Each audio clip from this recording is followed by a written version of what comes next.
እንደምን አምሽታችኋል። አሁን ደግሞ ወደ ስፖርት ዜናዎቹ እናልፋለን። ከዜናዎቹ ጋር ዮናስ ኃይለመስቀል ነኝ። ዘጠነኛው የአዲስ አበባ ከተማ ዋንጫ ዛሬም በአዲስ አበባ ስታዲየም ቀጥሎ ተካሂዷል።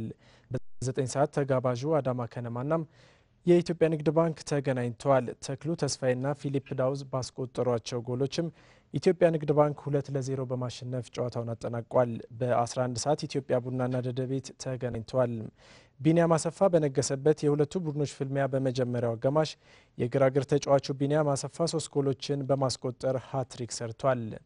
ቢኒያም በኢትዮጵያ ቡና መለያ የመጀመሪያው ሃትሪክ ሆኖ ተመዝግቦለታል። የዛሬ ጎሎቹም በ23ኛው ደቂቃ የቡድኑ አምበል ዳዊት ፍቃዱን በቀይ ካርድ ያጡት ደደቢቶች ቀሪዎቹን ደቂቃዎች በ10 ልጅ ለመጫወት ተገደዋል። ቀጣይ መርሃ ግብሮች ነገ ሲካሄዱ በ9 ሰዓት መብራት ኃይል ከዳሸን ቢራ፣ በ11 ሰዓት ቅዱስ ጊዮርጊስ ከመከላከያ የሚገናኝ ይሆናል። ኬንያዊ አትሌት ዊልሰን ኪፕሰንግ በበርሊን ማራቶን የተነጠቀውን የዓለም ሪከርድ በኒውዮርክ ማራቶን በእጁ ለማስገባት እንደሚሮጥ አስታወቀም። በዘንድሮ ኒውዮርክ ማራቶን የተካፋዮች ቁጥር ከአምናው ይጨምራል ተብሎ ተገምቷል። ሰለሞን ገብረ እግዚአብሔር 44ኛው ኒውዮርክ ማራቶን ሊጀምር 19 ቀናት ብቻ ቀርተውታል። ጥቅምት 23 በሚካሄደው የዘንድሮ ውድድር ኬንያውያን አትሌቶች ከማሸነፍም ባሻገር አዲስ የዓለም ሪኮርድ መጨበጥ እንደሚችሉ እየዛቱ ነው። ኬንያዊው ዴኒስ ኪምቱ 2 ሰዓት 2 ደቂቃ 57 ሴኮንድ በመግባት አዲሱን ሪኮርድ በበርሊን ከጨበጠ 3ኛ ሳምንቱን ይዟል።